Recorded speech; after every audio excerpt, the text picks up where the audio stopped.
अस्सलाम वालेकुम दोस्तों, उम्मीद करती हूँ आप सब लोग खैरियत से होंगे और मैं भी बिल्कुल ठीक हूँ।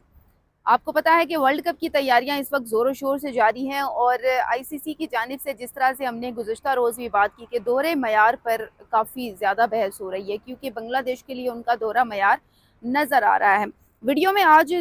आगे बात करेंगे क्योंकि स्कॉटलैंड के साथ भी कुछ मसाइल दरपेश आ रहे हैं। आपको पता है कि बांग्लादेश को रिप्लेस करके स्कॉटलैंड को शामिल किया गया, लेकिन अब ये कहा जा रहा है कि स्कॉटलैंड भी ज़्यादा जो है वो खुश नहीं है। आगे चल के इस पर बात करते हैं, लेकिन उससे कबल मेरी गुजारिश है कि अगर आप लोगों ने मेरा चैनल सब्सक्राइब नहीं किया तो उसे जल्दी से सब्सक्राइब करें ताकि हमारा जो राबिता है वो मुनक़ता ना हो। अब आगे चलते हैं और अभी मुझे थोड़ी देर पहले ही मालूम पड़ा, जब ये मैंने सुना मैं एकदम शॉक्ड हो गई कि स्कॉटलैंड के साथ भी आईसीसी का जो नारवा सलूक है वो क्यों है। क्योंकि पहले आपको पता है कि बांग्लादेश के लिए चीज़ें हम सुन रहे थे और स्कॉटलैंड की भरपूर तैयारियां हैं, लेकिन वीज़ों के हवाले से कहा जा रहा है कि जी एक फ़ास्ट बॉलर हैं सुफियान शरीफ, उनके जो वीज़ा है उसका बड़ा मसला खड़ा हो गया है, क्योंकि वो पाकिस्तानी नयाद हैं और पाकिस्तानी नयाद फ़ास्ट बॉलर सुफियान शरीफ को जो है वो वीज़ा फ़िलहाल नहीं मिला है। तो ये एक बड़ा मसला है और पाकिस्तानी नया फ़ास्ट बॉलर की अगर बात करें तो वो काफ़ी दिनों से जो है वो कोशिश भी कर रहे हैं और कहा यह जा रहा है कि उनके वीज़े में मुश्किलात दरपेश आ सकती हैं। और इसके साथ साथ अगर इसके पहले बात करें तो अमेरिका और इंग्लैंड की टीमों ने पाकिस्तानी नयाद खिलाड़ियों की वीज़े के लिए बड़ी तगोदो की, और इससे आपको पता है कि पहले इंग्लैंड में भी कुछ पाकिस्तानी नयाद शामिल हैं और उसके साथ साथ अमेरिका की टीमें भी शामिल हैं, तो उनके वीज़ा के इजरा के लिए भी बड़ी उनको कोशिशें करनी पड़ी हैं। लेकिन इस दफ़ा ऐसा लग रहा है कि वर्ल्ड कप से पहले एक जो तनाज़ा है वो खड़ा हो गया है, एक से एक बढ़ के तनाज़ा, बल्कि जिसकी मैं बात करूं, क्योंकि एक मसला अभी हल नहीं हो रहा कि दूसरा जो है वो आन खड़ा हो गया है। पहले बांग्लादेश का मामला, फिर जी ये एक अलग चीज़ें शुरू हो गई कि जी पाकिस्तानी खिलाड़ी क्यों हैं दीगर टीमों में, उनके वीज़ों का एक अलग मसला जो है वो शुरू हो गया है। तो यहाँ पर आईसीसी जो है वो नज़र आ रहा है कि बहुत सारी चीज़ों में जो है वो नाकाम होता दिखाई दे रहा है। क्योंकि देखें, अगर बाज़ों का देखें तो वीज़ा 3 दिन में मिलता है या फिर 45 दिन भी लग जाते हैं, लेकिन गुज़िश्ता 48 घंटों के दौरान जो अगर कहा गया है कि जी वीज़ा नहीं दिया गया है किसी को भी। और अगर खिलाड़ियों की बात करें तो उनका कहना है कि जितना मुमकिन हो सकेगा जल्दी भारत हम पहुंच जाएंगे, लेकिन ये तो तब मुमकिन होगा ना जब वीज़ा जो है वो दे दिया जाएगा। अब अगर बात करें, रिपोर्ट जो दी गई है, क्रिकेट और स्कॉटलैंड के सरबराह ने बताया है कि आईसीसी की जानिब से भारतीय क्रिकेट बोर्ड और मकामी इंतजामिया से राब्ता किया जा रहा है ताकि टी20 वर्ल्ड कप के लिए भारत जाने वाले खिलाड़ियों के वीज़े बर वक्त जो है वो यकीनी बनाए जाएं। अब ये राब्ता किया जा रहा है, हालांकि आईसीसी ने उनको भी पता है कि 11th आवर पे स्कॉटलैंड की टीम को शामिल किया है, तो भाई उन्हें वीज़े तो दे दो ना। अब उनकी तरफ से जो है वो मुसलसल राबता किया जा रहा है कि हमें हमारे वीज़े दे दो, लेकिन ताहाल वीज़े जारी नहीं किए। 7 को इवेंट है और 1 हफ्ता रह गया इवेंट में, और उससे पहले आप देख रहे हैं कि कितनी ज़्यादा चीज़ें जो है वो ऑन बोर्ड आ गई हैं और कितने ज़्यादा मसाइल आ गए हैं। हालांकि ये कितने अरसे से हम वर्ल्ड कप की तैयारी कर रहे हैं। तो उन्होंने मजीद ये भी कहा है कि टीम ना सिर्फ हमारी मदद के लिए सख्त मेहनत करी है बल्कि दीगर 19 टीमों की भी मदद करी है जो वर्ल्ड कप खेलने जा रही है, लेकिन इस वक्त हमें उनकी खुसूसी तवज्जो का जो है वो हम मरकज़ हैं। फिर इसके साथ साथ उन्होंने कहा कि स्कॉटलैंड की टीम में शामिल सुफियान शरीफ के वालिद पाकिस्तानी नयाद और वालिदा पाकिस्तानी नयाद बरतानवी शहरी हैं, जबकि उनकी पैदाइश जो है वो वहीं बरतानिया के एक शहर में हुई है और 7 साल की उम्र में वो स्कॉटलैंड मुंतकिल हो गए थे और बाद में वहाँ की कौमी क्रिकेट टीम के मरकज़ी खिलाड़ी के तौर पर शामिल हुए।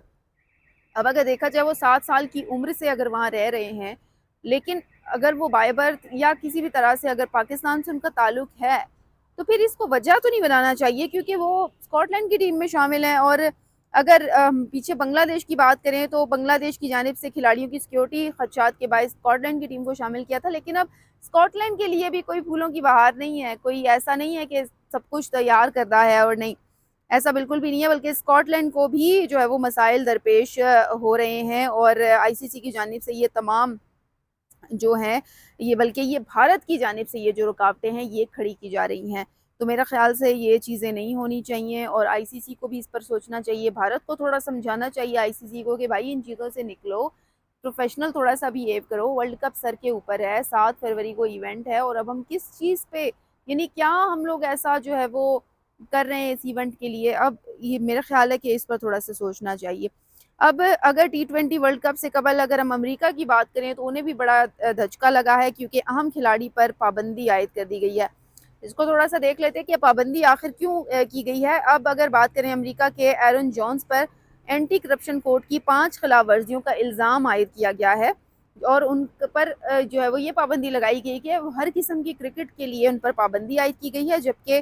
آئی سی سی کی جانب سے جونز کو الزامات کا جواب دینے کے لیے 14 دن کی مہلت بھی دے دی گئی ہے۔ 31 سالہ ایرن جونز کی اگر بات کریں تو اس وقت امریکہ کے ان 18 کھلاڑیوں میں شامل تھے جو 2026 ٹی 20 ورلڈ کپ کی تیاری کے لیے سری لنکا میں ٹریننگ کیمپ میں موجود تھے۔ اب دیکھیں تو امریکہ نے تو تاحال ورلڈ کپ کے لیے اسکواڈ کا اعلان نہیں کیا، تاہم امکان تھا کہ کیمپ میں موجود کھلاڑیوں میں سے 15 کا انتخاب کیا جائے گا، لیکن معطلی کے بعد جونز اب انتخاب کے لیے نااہل ہو گئے ہیں، جبکہ زیادہ تر جو الزامات ہیں وہ 2023 اور 2024 کے جو بیمٹن ٹورنامنٹ سے متعلق ہیں جو بارباڈوس میں کھیلا گیا اور کرکٹ ویسٹ انڈیز کے دائرہ اختیار میں آتا ہے، جبکہ 2 الزامات بین الاقوامی میچز سے جڑے ہوئے ہیں۔ ان الزامات میں کون سے الزامات ہیں؟ میچ فکسنگ کا ہے، مشکوک رابطوں کی اطلاع نہ دینا ہے، تحقیقات میں تعاون سے انکار اور شواہد چھپانے جیسے سنگین جو الزامات ہیں وہ شامل ہیں۔ تو ایرن جونز تو جی پابندی ہوگی ہے ان پر باہر ہو گئے ہیں، اور ایرن جونز نے 2019 میں ڈیبیو کیا تھا، جبکہ 52 ون ڈے اور 48 ٹی 20 میچز انہوں نے اب تک کھیلے ہیں، جبکہ انہوں نے کینیڈا کے خلاف 94 رنز کی شاندار اننگز کھیلنے کے علاوہ پاکستان کے خلاف تاریخی فتح میں بھی اہم کردار ادا کیا ہے۔ اب امریکہ میں بھی ایک نیا مسئلہ کھڑا ہو گیا ہے، دوسری جانب اسکاٹ لینڈ میں ایک الگ مسئلہ شروع ہو گیا۔ بھارت کو جو ہے وہ تھوڑے سے ہوش کے ناخن لینے چاہیے اور تمام لوگوں کو ویزے کم از کم جاری کر دیں، کیونکہ انگلینڈ کے کھلاڑی میں جو پاکستانی نیات ہیں ان کو انہوں نے ویزے نہیں دیے ہیں، تو اس طرح کی چیزوں سے بھارت کو بھی گریز کرنا چاہیے۔ اور اس کے ساتھ ساتھ کسی بھارتی دوست نے پوچھا تھا کہ کیا ہم ورلڈ کپ کھیلیں گے یا بائیکاٹ کریں گے، تو میرے بھائی ورلڈ کپ ہم کھیلیں گے، اور جلد از جلد جو ہے وہ پیر کو یا جمعے کو اس کا باقاعدہ طور پر اعلان بھی کر دیا جائے گا، لیکن سیاہ پٹیاں باندھ کر ہم میدان میں اتریں گے، اور ہم لوگ جو بھارت کے خلاف جو میچ ہے ہمارا 15 تاریخ کو، اس میں بھی ہم سیاہ پٹیوں کے ساتھ میدان میں اتریں گے، کوئی ہینڈ شیک نہیں ہوگا، لیکن ہاں یہ بات تو طے ہے کہ ورلڈ کپ ہم کھیلنے جا رہے ہیں۔ اور ایک اور جو انٹرسٹنگ چیز ہے وہ یہ ہے کہ پی ایس ایل کی میں لازمی جو ہے وہ ذکر کروں گی، جو کہ مجھے بھی بڑی اچھی لگی ہے یہ بات، کہ جو ہماری نئی حیدرآباد کی ٹیم ہے ہو سکتا ہے کہ وہ بابر اعظم کو خرید لیں، مطلب بابر اعظم کو جو ہے وہ کپتان کا تو خیر نہیں سوچا گیا، لیکن اونر کی جانب سے کہا جا رہا ہے کہ بابر اعظم کو وہ ٹیم میں شامل کرنے کا سوچ رہے ہیں، اور انہوں نے یہ بھی کہا ہے کہ اگر کوچنگ کی ذمہ داریاں دیکھیں تو جیسن گلیسپی کو انہوں نے دی ہوئی ہیں، اور اس کے ساتھ ساتھ ٹیم کے جو اونر ہیں فواد سرور، انہوں نے کہا ہے کہ امریکہ سے، بلکہ انہوں نے یہ کہا ہے کہ وہ سوچ رہے ہیں کہ بابر اعظم کو جو ہے وہ اپنی ٹیم میں شامل کیا جائے، اور کہا ہے کہ جی مشاورت کے بعد باقاعدہ طور پر فیصلہ کیا جائے گا۔ اور فواد سرور نے کہا ہے کہ بابر اعظم ان کے پسندیدہ کھلاڑی ہیں، اگر چانس بنا تو ہم انہیں اپنی ٹیم میں شامل کرنا جو ہے وہ ضرور چاہیں گے، اور اس کے ساتھ ساتھ انہوں نے کہا کہ کسی اور کھلاڑی کے بارے میں فی الحال نہیں سوچا، لیکن جب پتہ چلے گا تو کسی ٹیم نے کس کو برقرار رکھنا ہے تو وہ اس پر ضرور جو ہے وہ عمل کریں گے۔ تو دیکھتے ہیں کہ کیا جو ہے وہ اس پر عمل کیا جاتا ہے، کیا نہیں، کچھ بھی کہنا قبل از وقت ہوگا، لیکن جس طرح سے حیدرآباد ٹیم کے اونر نے کہہ دیا ہے کہ بابر اعظم ان کے فیوریٹ کھلاڑی ہیں، تو مجھے ایسا لگتا ہے کہ بابر اعظم حیدرآباد کی ٹیم میں شامل ہونے والے ہیں، اور مجھے بھی اس بات کی بڑی خوشی ہوگی کہ اگر وہ اس ٹیم کا حصہ ہوتے ہیں۔ اسی کے ساتھ ہی دوستوں مجھے دے اجازت، انشاءاللہ کل آپ لوگوں سے پھر بات ہوگی، تب تک کے لیے اللہ حافظ۔